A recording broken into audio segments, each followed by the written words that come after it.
मुफ्ती तारिक मसूद के बयानात के लिए तारिक मसूद एक्सक्लूसिव को सब्सक्राइब करें। तारिक मसूद एक्सक्लूसिव।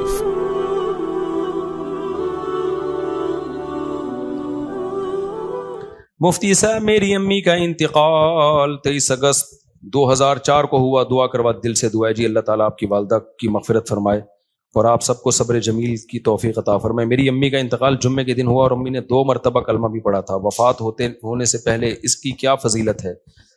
मन काना आखिरु कलामिही ला इलाहा इल्लल्लाहु दखलल जन्ना। नबी सल्लल्लाहु अलैहि वसल्लम ने फरमाया, जिसका आखिरी कलाम ला इलाहा इल्लल्लाह था वो जन्नत में दाखिल होगा। लेकिन बहरहाल उलमा ने इस हदीस की तशरीह में लिखा है कि इससे वो मुराद है जो कबीरा गुनाहों से बचता हो। तो इस तरह की हदीसों का ये मतलब होता है। लेकिन बहरहाल हदीस के ज़ाहिरी अल्फाज यही हैं, अल्लाह की रहमत से उम्मीद लगाई जा सकती है कि शायद अल्लाह ताला, क्योंकि ये भी तौफीक भी मिलना बड़ी बात है। मौत के वक्त जो है ना, अच्छी हालत में मौत होना, ये अल्लाह की बहुत बड़ी नेमत है। इससे पनाह मांगा करो कि फिल्म देखते हुए या कोई उल्टा काम करते हुए मौत आ जाए। इससे पनाह मांगा करो अल्लाह ताला की। उल्टे काम पे आप लोग बहुत हंस रहे हो, तो जो है पनाह मांगा करो अल्लाह ताला की। तो कोई अच्छे काम पे नमाज पढ़ते हुए, रोजा रखते हुए, अम्मा के पांव दबाते हुए मौत आए ना, अब्बा अम्मा के, तो ये अच्छी मौत है।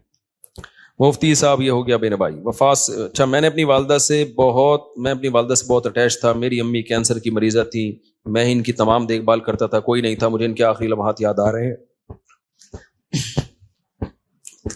तो ये वालदैन का टॉपिक ऐसा है ना कि ये मेरे सामने छेड़ा ही नहीं करो, समझ रहे हो? तो देखो, ये अब मौत तो हो गई, लेकिन आपके लिए भी अच्छी मौत है कि आपने वालदा की खिदमत की आखिरी उम्र में। तो जब वालदा की खिदमत की तो मरना तो था ही ना, तो कितनी अच्छी मौत हो गई कि आपको खिदमत की तौफीक मिल गई। खुदा न ख्वास्ता कोई झगड़ा हो जाता, कोई ऊंच नीच हो जाती, वो नाराज चली जाती, आप सारी जिंदगी एक गम रहता। तो जो काम हो जाए ना, उस पर फिर नहीं गम करना चाहिए। उसमें शरीयत ने कहा है जो हुआ बेहतर हुआ, तो बचाने की पूरी कोशिश करनी चाहिए। लेकिन मौत हो गई तो अब उस पर सब्र करो, बोले यार चलो खिदमत का मौका तो मिल गया ना।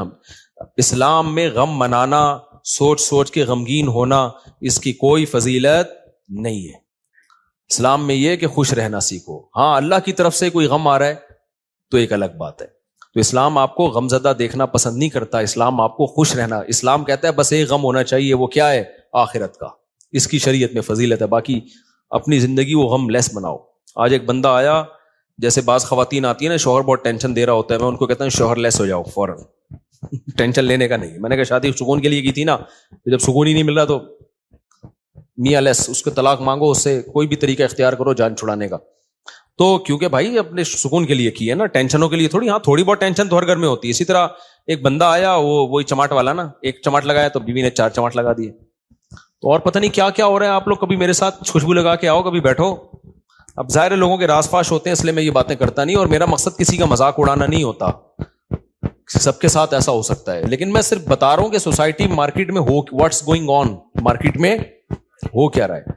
तो ऐसे मौके पे फिर मैं इन लोगों को डिवोर्स का मशवरा दे रहा होता हूं कि भाई जब इतनी नौबत है तो फारिग करो मेरे भाई।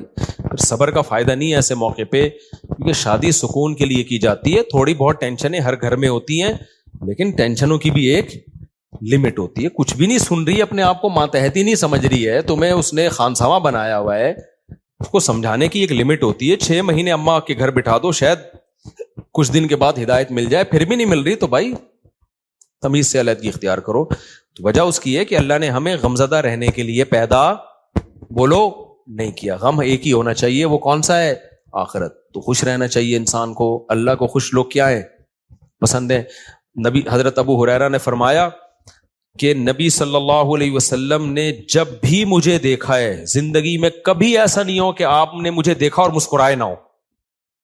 हालांकि नबी का गम सबसे बड़ा गम था ना, उम्मत की फिक्र थी, लेकिन अपने साथियों के साथ एटीट्यूड क्या था आपका? जब भी देखते मुस्कुराते। और हम लोग क्या है, जब भी देखो ऐसा लगता है कोई नया टेंशन चल रही है इसके साथ, नई टेंशन चल रही।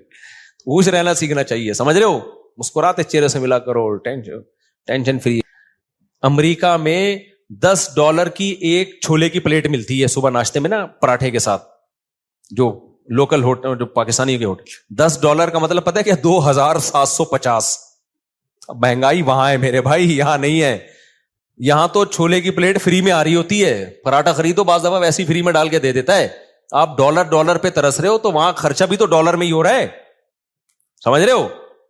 تو اس لیے پاکستانی کرنسی میں اگر کما رہے ہو تو کھا بھی کس میں رہے ہو اسی میں. وہاں جاؤ گے تو ڈالر میں کماؤ گے تو کھاؤ گی بھی کس میں. میں جاپان میں جو فاسٹ ٹرین میں بیٹھا ہوں نا, میں یہ زوم آپ کرو انجوائے, اس کا ٹکٹ پتا ہے کتنے کا تھا؟ جب مجھے پتا چلا میرے وہ چھوڑ گئے. میں نے کہا ٹانگا گدا رکشا صحیح ہے میرے بھائی, یہ بس دکھانے کے ہیں. لوگوں کی جائیدادیں بک جاتی ہیں ان ٹرینوں میں, بہت لگژری لوگوں کا کام ہے وہ, بس وہ ڈرائیور ہی بیٹھے اس میں. تو بہت مہنگائی ہے, تو آپ بہت مزے میں ہو. اور وہاں ٹیکس اتنا ہے, آپ کی اگر 40 لاکھ تنخواہ ہے نا,